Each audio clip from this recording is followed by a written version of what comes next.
В Воркуте построят тепличный комплекс для выращивания овощей закрытого грунта. Продукции смогут обеспечить не только один заполярный город, еще Салехард и Лабытнанги. Об этом стало известно на заседании правительства. Площадка для объекта уже найдена в поселке Северный.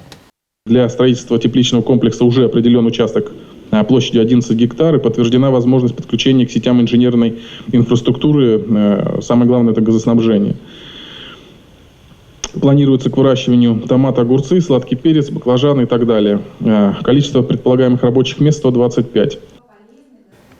Глава Коми Владимир Уйба заметил, что Воркута показывает настоящий комплексный подход к развитию территории, а также поручил мэру города и зампредседателя правительства Эльмире Ахмеевой взять этот проект на контроль. А сам пообещал подсказать инвестора, который готов прийти в Воркуту и сможет принять участие в работе. Тепличный комплекс для нас он очень крайне важный. И надо туда заманить инвесторов, на этот тепличный комплекс, с тем, чтобы все-таки Воркута была обеспечена своими овощами с грунта. Это крайне важно, и поэтому этому проекту надо дать прям зеленый свет.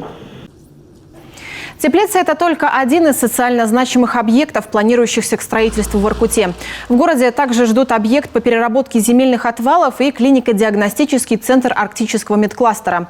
Создание последнего даст возможность сосредоточить кадры. Врачи смогут на месте повышать квалификацию.